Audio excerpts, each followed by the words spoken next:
Alright guys, thanks for coming. As you said, my name's Snow. A little bit about myself. I am a professional social engineer. I've been doing this for a handful of years now. I won the black badge for the social engineering Capture the Flag at DEF CON a good handful of years ago.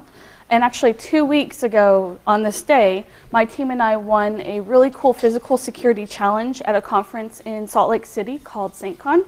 So that was a lot of fun. In my free time, I like to play tabletop games, and I live in Salt Lake City. So I work for a company called MindPoint Group. They're based out of Alexandria. Oops, I went too far. And I oversee all their social engineering. So right now I'm developing the practice, and I'm doing all the social engineering work for this company. So I am very casual. Normally I'll finish my talk pretty fast and have time for questions. If you do have a question in the middle of the talk, please feel free to interrupt me. My feelings won't get hurt. Raise your hand, yell at me, doesn't matter. So I chose to do this talk for a couple of reasons, but the main reason is I see a lot of other companies that do physical security assessments. And when I'm looking at these companies that do it, for the most part, they're tailgating in, so they're avoiding people, and they're just plugging something into the network and they're leaving. You're missing a lot of things that you should be testing with physical security when you limit it to just that. So I'm going to be going over all the different things that I do when I'm on site performing these assessments. So I'm going to be going over OSINT, which is open source intelligence. That's what I'm doing before I go on site, where I'm looking online, what I'm looking for. Pretext development. A pretext is who you're pretending to be. So whether I'm impersonating an employee or a vendor, and then things that I always keep in mind when I'm creating that pretext. And then reconnaissance or recon. So when I'm on site, before I actually start performing the assessment, what am I looking for on the outside, on the inside, things that I'm always trying to make sure I keep in mind to discover. And then all of my on-site goals. So once I actually start to perform the assessment, everything that I'm specifically trying to accomplish. And then wrap it all up with some training. So when I talk about OSINT, I'm typically looking in 3 different domains. I'm looking for employees. And when I'm trying to find employees online, typically in social media, sometimes forums, things like that, I'm looking for a handful of things. I want to see their trappings. What I mean by that is, what are they wearing? Are they dressed up? Are they very casual? If they have badges, can I get a clear picture of a badge so I can replicate it? I want to see their job titles, if they're even out of the office. It's really important to see their trappings, because if I'm going to show up and pretend to be an employee, I want to look exactly like them. If everybody's casual and I show up in very professional business wear, I'm going to stand out. So the more information I can find during OSINT to blend in, the better. I'm also looking for vendors. So these are things like pest control, anyone who comes in and out of their building that they have a known association with. Same thing as employees, I'm trying to find, do they have badges, specific names. Again, if I'm pretending to be them, the more information, the better. And then lastly, when I'm doing OSINT, I'm looking at the company. That's a lot of, excuse me, Google Maps, their own website. Sometimes they'll put internal pictures. Company or employees on social media will post pictures. But the more I'm able to see into the company before I get there, gives me a better feel. So I typically start on Facebook. So I like to search people who work at my target company. And it will give you a list of people who list that. I love to focus on interns, unfortunately. Interns don't have a lot of internal training. Companies don't invest as much into them as they should. So they show up, they take tons of pictures, and I could use that to my advantage. So this first picture that says trappings, I'm able to kind of see what they're wearing. Some of them have badges, some of them are wearing them in different spots. That's very helpful for me. In this first picture, she actually tagged a lot of these other interns as well. So I was able to pivot and kind of search through their things. Viewing floor plans is one of my favorite things to find online. So this is a picture that she took on her first day looking into the lobby because she was very proud.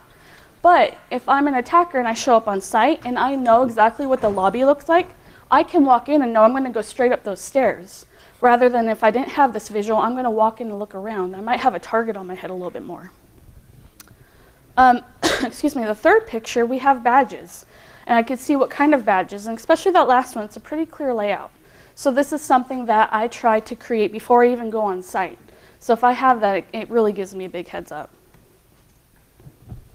Problems with policies. Has anyone seen something like this before? Something on a secure door, it says, check the badge behind you. Couple nods, yeah. So it's a good policy. I mean, it's smart. Make sure the person behind you has a badge. But they're also banking on the fact that nobody's going to be posting their badge pictures online, like this guy. So again, you have this on your door. Yeah, that's cool. But guess what? Now I have a Google badge, and I can tailgate, and if someone looks at my badge, it's not a big deal. Another fun story is that I had a client in downtown LA. And before I went out there, I was doing my OSINT, and I found tons of pictures of their employee badges. So I was able to replicate them before I even showed up on site. But when I got on site, everyone had their badge, which I saw in the pictures, they were always at their hip, clipped, but they were turned around so they were white, which was kind of weird because I saw all these pictures online. But I just turned mine around to the white, so I was able to blend in. So I asked my client after, I said, why is everybody's badge turned around? And he said, well, we knew you were coming. I knew there's tons of employees who post these pictures, so I thought it would be easier just to, make it so you can't replicate it. Replicating a white badge is a lot easier than replicating any other type of badge. So it kind of bit him in the butt, I think, a bit. All right, so floor plans, any type of building information or company calendars. I typically look at these places, especially if it's a shared building. LoopNet is a company that will rent out different office spaces. So I'm able to find a lot of information there. If the building has a management property, a lot of times on their website they'll say managed by whatever company. I go look up that company, and they provide a lot of information online. I've been able to find forms for their rentals to fill out for vendors. So I could pretend to be a vendor, send in the form because they give me the right contact information, and they're expecting me to come and they give me access keys. Little things like that. So one of the things I find on LoopNet is descriptions. Now I know what security they have in place before I go. I know who's in the building with them. So if I want to pretend to be seeing someone else, I have a list of names right there. Calendars are fun too. So about 50% of the physical engagements I do are actually with hospitals. And hospitals, for the most part, close down after a certain time for visiting hours. I've been lucky and I've signed up for diabetes class, mother birthing classes, like every kind of class you can think of. When I find the schedule, go to the room, leave to go to the bathroom, and nobody watches you. You're left to a building that's wide open to you. All right, watering holes. So when you have a really big campus or area, a lot of times employees like to eat out. Google has a cool thing called nearby. So what I'll do is I'll type in my target, and I'll click nearby, and I'll get a list of restaurants. And when I get those restaurants, during recon, we'll go and we'll visit them. And when we visit them, we're really doing two things. The first thing is we're trying to get close enough to employees to actually capture their badge credentials to replicate so we could get access later on. The other thing is we like to listen to small talk. We sat behind a table of employees and we heard them say how the CFO was out at some conference, I can't remember the name, and said that he wasn't going to be back till next week. We were able to use that to our advantage. Go in the next day to the receptionist, say, hey, we know Bob's out at such and such a conference. I just have to leave this information at his desk. The receptionist thinks, oh, she knows where he is. She has to, it makes sense. And of course, they don't like follow me around, so I'm in the building without an escort. Recon via YouTube is one of my, one of my favorite things to do. Companies love to have marketing, interns, job postings. If they have a brand new building, they like to show it off. And what they don't realize is all the information in the background of the video. Sometimes they'll even be on their own website. So I actually have a 1:30 clip I'm going to show next. So I want you guys to think, if I'm an attacker, what would I see in this video that I could use to my advantage?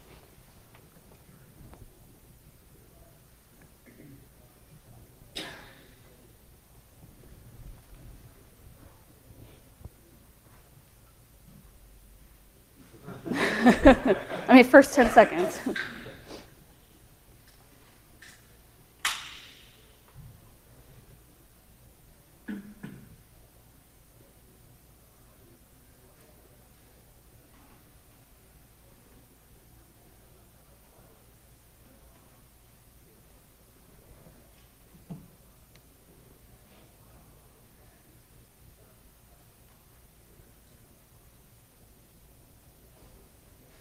Like, that doesn't even make sense for the video.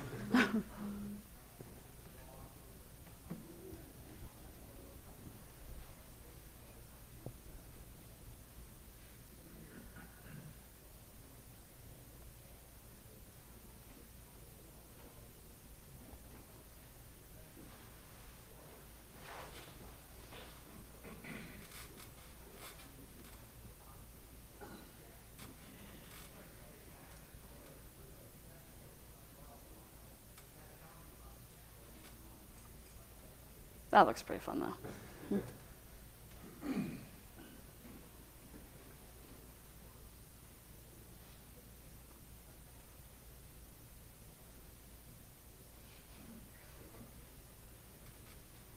Yes?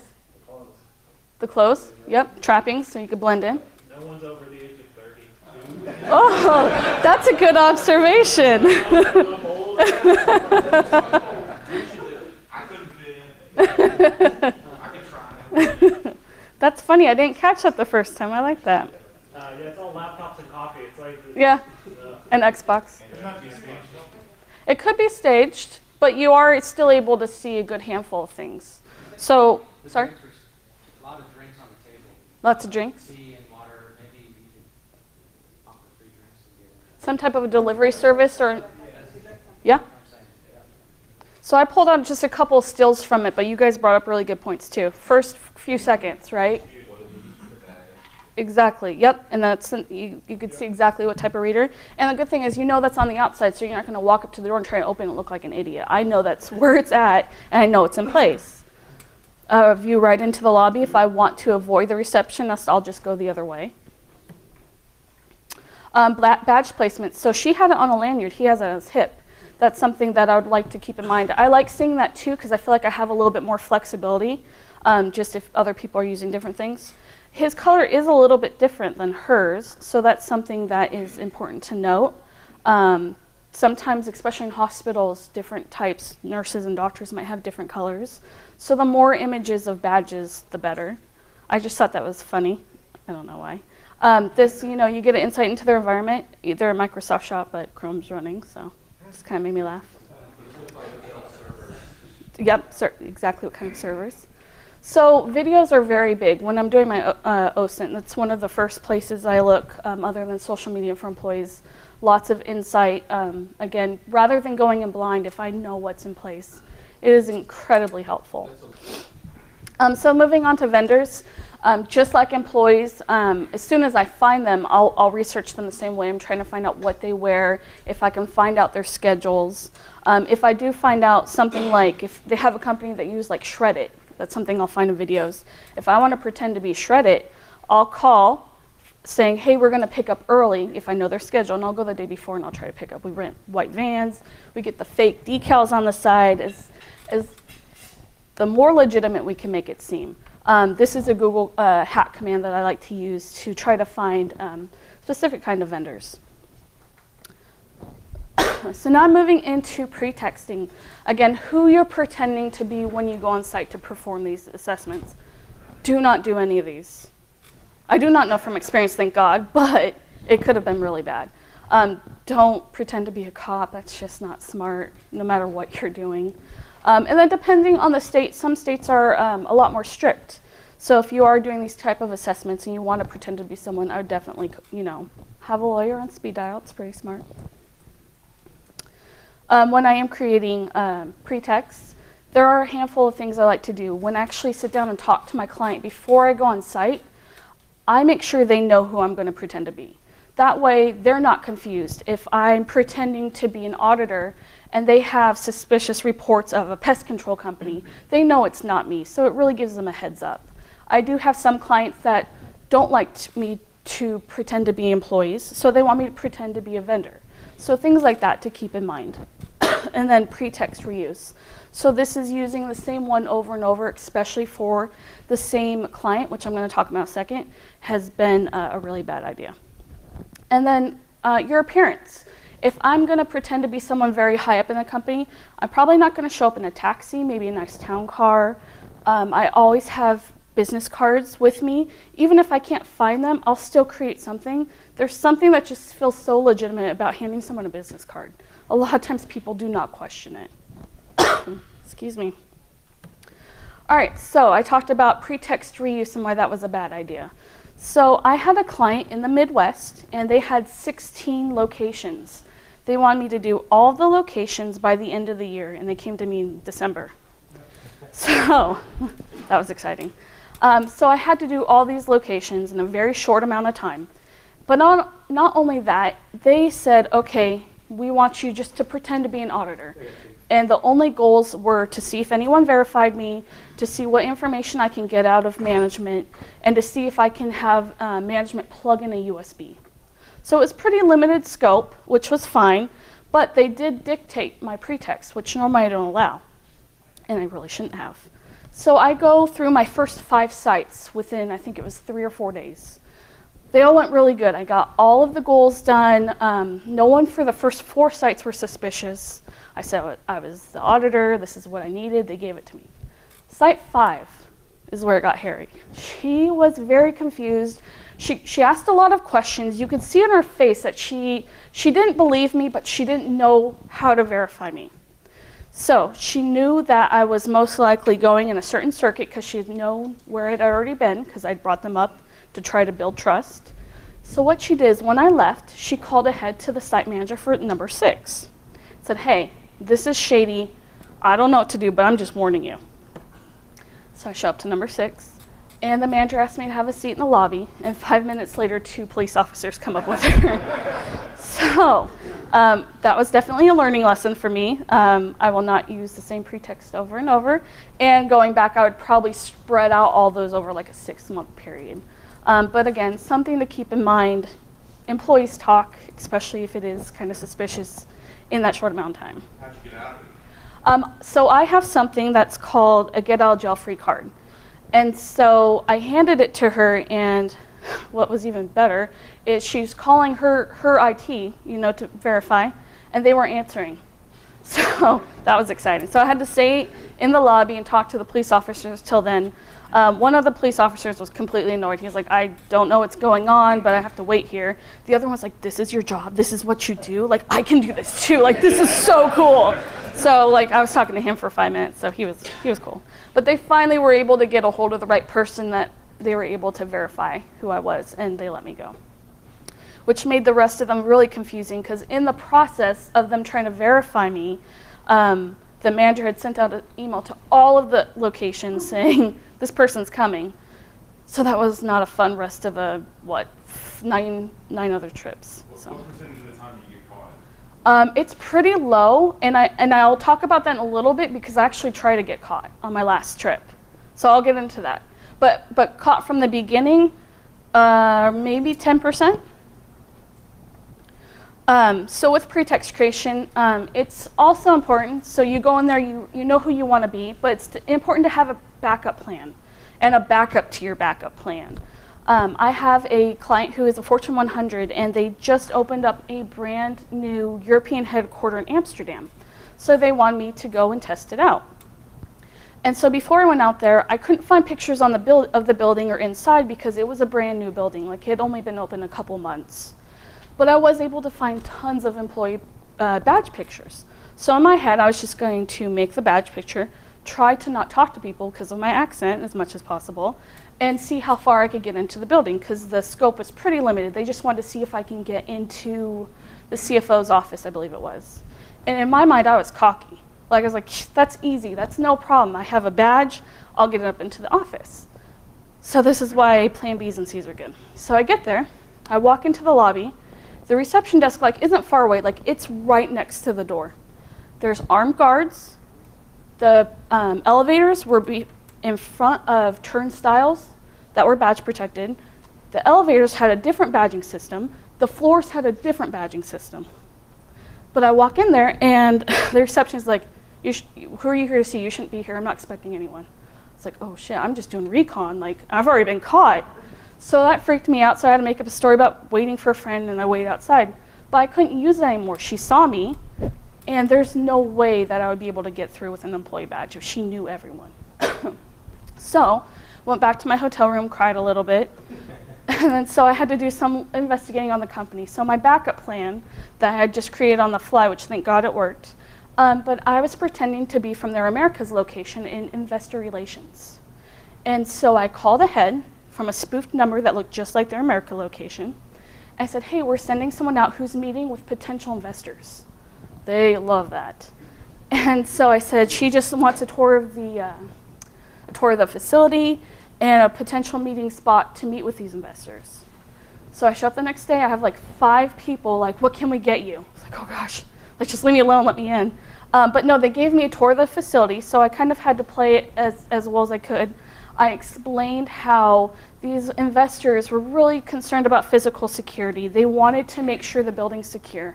Where are your weaknesses so we can work on them? I can get you money to fix these things. They were showing me everything that was wrong with the building. It's like, oh my God. They gave me my own badge, and at the end of the tour, I explained how I had a WebEx and I had to get on soon to meet with some people, and that I just needed a private area. So this is probably my favorite part. They put my actual name on an office and set me up with like my own Wi-Fi in there. So it was really, really cool. But pretext creation, always have a backup plan, because if you get caught right away, it really sucks. All right, going into reconnaissance. So I typically try to look at 3 different places. And this happens before I actually go on site to do my goals. So I'm looking at the perimeter of the building. I'm driving around, I go at the daytime, I go at night. I try to see when the busy times are, because if I'm going to tailgate, I want to know when all the employees are coming in and going. So I'm looking at entrances, so public and employee only. If they have public entrances, what are the operating hours? If they close at 6, sometimes I try to sneak in at 5:50 and go hang out in the bathroom for a bit. And then just all of their entry points is what I'm looking for. Again, nearby, when I'm doing recon, I try to capture employees' credentials through RFID cloner. So I try to go to those kinds of locations. And I'm also, depending on the building, if it's something like a hospital and I can go into the interior, I will, something that can't be noticed. And I'll look for things like what kind of access controls do they have in place? Do they have guards? Thank you so much. Do they have guards? All of that kind of stuff that really will help me out in the assessment. All right, so here's a risk chart, and I'm going to go back to it in a little bit. And sorry, it's a little corny, but everything I do when I'm on site performing my goals, I try to categorize it into a risk. So I always start with the lowest risk. If I get caught, can I talk my way out of it? High, if I get caught, like with the CFO's laptops in my hands, I cannot talk my way out of that. So I'm going to go through some on-site goals that I have, and then going back to that risk chart, I'm going to talk about a little bit more. A lot of people don't know that tailgating and piggybacking are 2 different things, but they are. Tailgating is when you're actually following people through a door, but they don't know it. Piggybacking is when you're still following people through a door, but they do know it. One of my favorite stories with piggybacking is I was at a building in downtown LA, and I followed this lady into the building. And she kept looking behind me like she wanted to say something. I could see it on her face. She wanted to stop me, but she was too embarrassed or scared or didn't know what to say. So she just went around about her day, and that was it. I was like, okay, cool, she didn't stop me. So I continued to do some of my goals. When I went back later that evening, that goal was to get the receptionist to plug in a USB and open up a file. So I'm sitting there talking to the receptionist because she's finishing up something before she can do it. And I know people are behind me, but I'm not paying attention to them. And then I kind of turn around and I see it's the same woman. And it's security. So she's explaining to them that someone followed her in, and she's giving my description as I'm standing right there. Like, it was the most terrifying thing ever. She's like, yeah, she's short and white and chubby. I'm like, hey, right here. But like the same clothes I'm wearing. So security has their camera feed, and they're trying to pull up stills of me as I'm like 10 feet away from them. So that was like terrifying, but I didn't get caught. I was able to have the receptionist plug it in, open up my file, and I left, and they had no clue, and I was right in front of them. So it's kind of scary. Another of my goals that I do on site is, I call it document management. It's a really fancy way to say dumpster diving, because dumpster diving doesn't sound cute at all. But I'm looking for sensitive documents, PII, anything sensitive to the company. So I'm not looking just at dumpsters. I'm looking at trash cans. I'm looking at shredded bins. Sometimes they're too full and I can pull papers out. Employee desks. So this kind of falls under a clean desk policy as well. Are employees leaving things out that they shouldn't be, especially after hours? Are they printing things and leaving it on the printers? That happens a lot. And then elicitation. This is getting more into the social engineering part. This is where you're actually talking to employees and not avoiding them. So I like to ask employees for things. I like to ask them, like the receptionist, will you plug this in and open up a file for me? Can you show me the way to this? Can you let me into this area? Things like that, actually talking to them. Or if I'm doing more of an audit role, I'll actually sit down and ask them questions about their physical security, which they don't know I'm going to use to my advantage later to break in at night. My favorite pretext that I've ever used was for hospitals is that I'm a HIPAA auditor, which is really shady.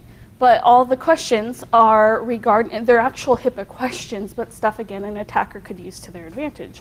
One of the questions is, how do you dispose of ePHI? So any PHI, like on a hard drive or anything like that. And one of the ladies one time told me, oh, well, we just send it to IT. And so, and she actually had, she literally picked up a hard drive and said, oh, we just send it to IT. I'm like, oh, do you need to get rid of that? She's like, yeah, I have to make a trip down, knowing that their IT was 30 minutes away. I'm like, oh, I'm on my way there. Do you want me to take it for you? She actually gave it to me, which, I went to the lobby and I called my point of contact. I'm like, I'm not leaving the hospital with this. I'm not responsible for it, so you need to come pick it up because I'm too scared to take it outside of the building. But that pretext and talking to people has so far been golden. Any questions so far? Okay. RFID cloning. So this is what most of the time we use to get us into the building. So we have a handful of different tools that we operate with us. My favorite is, it's based off of Bishop Fox's work, and it's a long-range reader. So a lot of the other readers have a very short range, and you have to do what's called the ass grab technique, which I'm not a fan of. But I mean, there's inches. So this new reader that that we use, we actually get 1.5 feet, which is really, really far. So I'm able to put it in my purse and walk around and pick up tons of different credentials. Then typically I go back to my hotel. I make as many as I can because some organizations, different employees have different levels that they're allowed into. So I just try to make them all. That way, in case something doesn't work or something doesn't get me into the right place, I have backups. Non-destructive entry, clients are very scared of this. But this is pretty much your lock picks, your shims, things of that nature. I'm not going to go into too much detail here because there's tons of amazing talks out there on this kind of stuff. Deviant recently did one for SANS, I believe it was, webcast, talking about all different kinds of tools. I would suggest checking that out. A lot of people that say they do physical security assessments also just say they pick locks and that's it. I think that's kind of corny. I think, there needs to be a lot more to it than that. Not corny, that's the wrong word. There needs to be more than picking locks. But I will not pick locks unless the risk is worth the reward. If you get caught picking, your assessment's pretty much done. It's really hard to talk your way out of. I have been in situations where nobody's around and I've been able to pick, and that's pretty much the only time I'll do it. I got lucky once at an organization. They had a conference room door, and it's like the really skinny windows that you could see into, and they had a paper that said, financial audit and process, do not enter. I was like, I gotta enter. So I knew no one was around, it was after hours, it was quiet, so I was able to pick and get in and take all my pictures for evidence. But there are times that I'll do it, I just have to be smart about it. USB drops, so this is pretty fun. This is something that I've had clients that just want us to strictly do USB drops. One of the places we always make sure we do not put them is in parking lots, because you could get their patients, just random people walking by. If they share a building, other tenants, I do not want to be responsible for what they plug into their computer. So that's one of the things I try to avoid. I like leaving them just on desks, in mail rooms. And then my favorite is actually putting them in a white envelope. And when I get to the location, if I see someone's name on their office door, I'll write down their name and stick it on their desk. Excuse me. Yep, we'll do rubber duckies. We do those more for like red team engagements. When we do our USB drops for physicals, it's more of a proof of concept. It's a beacon, so we know if it's been opened. So we successful when you get a beacon back. Exactly. And I'll show you that in a second. For red team engagements, we try to step it up just a little bit, and we'll actually send them with flowers or cookies or something pretty cool, which is a little shady, so we don't do this all the time, but every time we've done this, it's worked, which is really scary. And then you got to name the file something juicy, something people want to know about. I mean, if you have an employee that finds a file that says that, they're going to want to know what's on it. So I was able to grab some statistics for the last year of doing USB drops. So if I just left drops or USBs around with just on desks with just the USB by itself, it was open 20% of the time, which is still pretty scary. If I put someone's name on it and put it on their desk or like in an envelope, it was open 60% of the time. And so I was talking about the beacon. So the file on the USB will let us know if it's been open. One of my favorite things we just did is we actually have it text us. And so it's really cool if you're walking around on site and all of a sudden your phone starts blowing up. Like, yay, it's being opened. So that's pretty cool. We do something a little shady. If they open it, they get this error. So then they go open in another computer. So we'll see like 17 opens from the same USB on like 16 different computers. Kind of scary.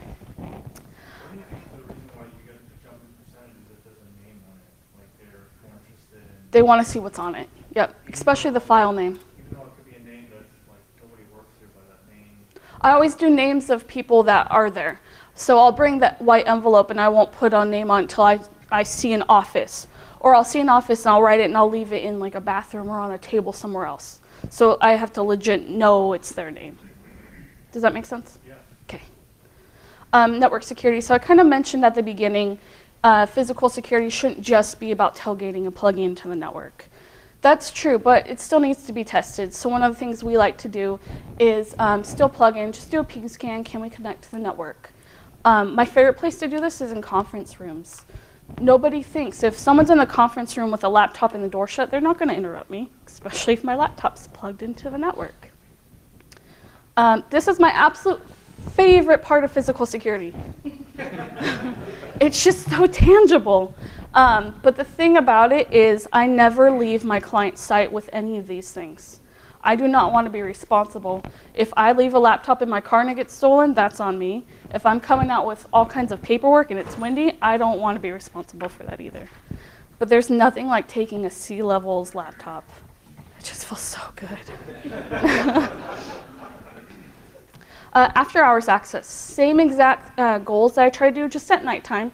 You know, we have different people that work at night, or we don't have anyone that works at night. It's really just testing their physical controls to see if I can get in. Sometimes I'll be able to get information during the day or actually get the RFID cards ready. And again, going back at nighttime and seeing if I do get caught. Going back to that risk chart. So I typically do around 4 trips when I do my assessments, not including recon. So my first trip, I'm doing the low-level stuff. If I get caught, I'm probably not caught that bad, or I can talk my way out of it. So I'll do the USB drops. I'll do cloning, because that's impossible to see. It's in my bag. I'll look around for documents, and I'll try to tailgate or piggyback. So that's the first trip. My second trip, I'm kind of doing stuff that's a little bit more risky. I'm actually using the badges I tried to clone. I'm talking to employees trying to get information, or getting on the network. And then my third trip is when I'm going after hours. I'm trying to pick locks or take things. But also, I do a 4th trip. And on my 4th trip, that's like beyond high, right? But I'm actually trying to get caught. I want to do things to see if employees are going to stop me. I'm going to ask them obvious questions. I won't wear a fake badge. I'll do anything I can. I'll piggyback, and I'll be very loud about it. Like, I'll be on the phone like, yeah, I can't believe she's lining into the building, things like that. But I want them to catch me because I want them to feel confident enough to catch me rather than a bad guy, right? I want to give them that win. I want them to tell their coworkers, hey, something happened, but I was able to stop them. This is what I think really makes it valuable. A couple little tips and tricks that I do when I'm on site. I mentioned sneaking into the bathroom. It is one of my favorite things to do, which sounds really creepy now that I say it. But so many times I've had a hard time getting into an area. I'll just go right before they close, go hang out in the bathroom until everyone leaves, and then I have an office to myself. I mentioned earlier a get out of jail free card. I know of other consultants who make fake get out of jail free cards. So if they get caught, they give them the fake one to see if they'll verify. That's pretty stupid in my opinion because you lose so much trust. All right, here's a fake one. All right, they question you. Oh, just kidding, here's a real one.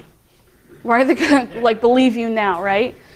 So what I like to do is actually bring out the statement of work that's signed by my client, and I use that as my get out of jail free card. If I get caught, that's good. Good job for catching me. Here's all the information. I'm not gonna mess with you for catching me. This is pretty fun. So if there's a shred bin or something that's locked, in my kit, I always have a out of service or out of order sign. I'll put it on the shred bin, put just an empty box next to it. So when I come back, I just take that box, which is scary how well that works. Spill coffee. So this is something that I do typically on my second or third visit. I'll have a fake resume with coffee that looks like it's just spilled on it, and I'll ask the receptionist to print off my resume as I have an interview with the company next door. This works very, very often. The only times it hasn't worked is if a company has a policy where they're actually not allowed, the employees are not allowed to plug in USBs, which is a really good policy. If you're at an organization, I definitely suggest adopting that policy. All right, so training. So what do we do with all this information? Teachable moments is one of my favorite things to do. This is that fourth visit, or sometimes I'll do 5 and 6, depending on what my client wants. I'll even go back to the same people I contacted or piggybacked the next day, and I'll explain, hey, this was a simulation. I could have been a bad guy, and this is everything you gave me. This really, it's scary for them, but you know that they're going to talk about it. They know how that makes them feel, and they're not going to do it again. We like to do our security awareness trainings on site as well. I don't know the last time you guys did one, but they're boring. They're so boring. People are distracted. They click through, they don't pay attention, they don't care. So how do we get them engaged? We like to do it on site using the assessments we just did. So you could watch a cartoon saying, don't let this cartoon tailgate you, or you could say, hey, we just tailgated 5 of your employees in this building yesterday. That's going to make them really think about it and not want to do it again. All right, so recap. I talked about OSINT, everything I look for online before I start the assessment. Pretext development, what I think about when who I'm pretending to be. Reconnaissance, when I actually go out on site, what I'm looking for, my goals that I do on site, and then talked about training a bit. Sorry, I talk very fast. Does anyone have any questions? Yes? So what actually comes out of your engagements when you do it? Because it just seems like you've done it, you write a report, and like what happens? So we do 2 things. So we do write a report. A lot of times they are recommendations that come with that. So if we are able to do badge cloning, for example, then we would suggest adding a second factor onto very secure areas like a pin pad or things like that. So sometimes our clients aren't aware of things that they can up their security with. So our reports do include recommendations. And then most of our engagements, we do the security awareness training as well that's built into it. So the question was, what were the difficult ones that I've done? Data centers are always going to be, have always been #1 for me. Those are incredibly hard. The security controls that I've seen in some of the ones lately are insane, like iris scanning, man trap, stuff like that. Like, I'm not going to pull someone's eyeball out. Like, as much as that would be cool, I'm not going to do that. So data centers are always the hardest. The second one for me is small companies. I used to think it would be easy. Oh, they're small, they don't know what they're doing. But no, everyone knows each other. Yep, exactly. So I have to pretend to be an outside source, but still everyone knows everything. So small companies are hard, but data centers are always the hardest for me. Yeah. So depending on the client, we do customize goals up a lot. So I have had data center clients where if I can't get in after so many days, they'll let me in a certain way, and they'll let me do clean desk policies, document management, things like that, and still see if employees stop me, but they'll let me in if I can't get in. So they're still getting some value out of the test. It's not like, oh, I tried, I couldn't get in. I still try to give as much as I can. So for RFID coding, I have had issues with iClass in the past. That's one of the harder ones, but we're working on that, and I think we have something that works. So now I just need a client with it so I can test it out. It's not too hard, especially with now the technology that we have. The only times that we do get defeated is if there's multi-factor. So if there's a print or a code, we have to be really close and watching or trying to get the print. It's difficult when there's multi-factor. Oh, do I target terminated employees? No, I don't go after them, but I'll read Glassdoor a lot, which gives you a lot of information. I use Glassdoor a lot with phishing campaigns. So if I know everyone hates medical benefits, guess what? I'm HR and you guys have new medical benefits. But no, not on a personal level, but I will go and read reviews. I will look through Facebook profiles and things like that. So I have a background in special effects makeup.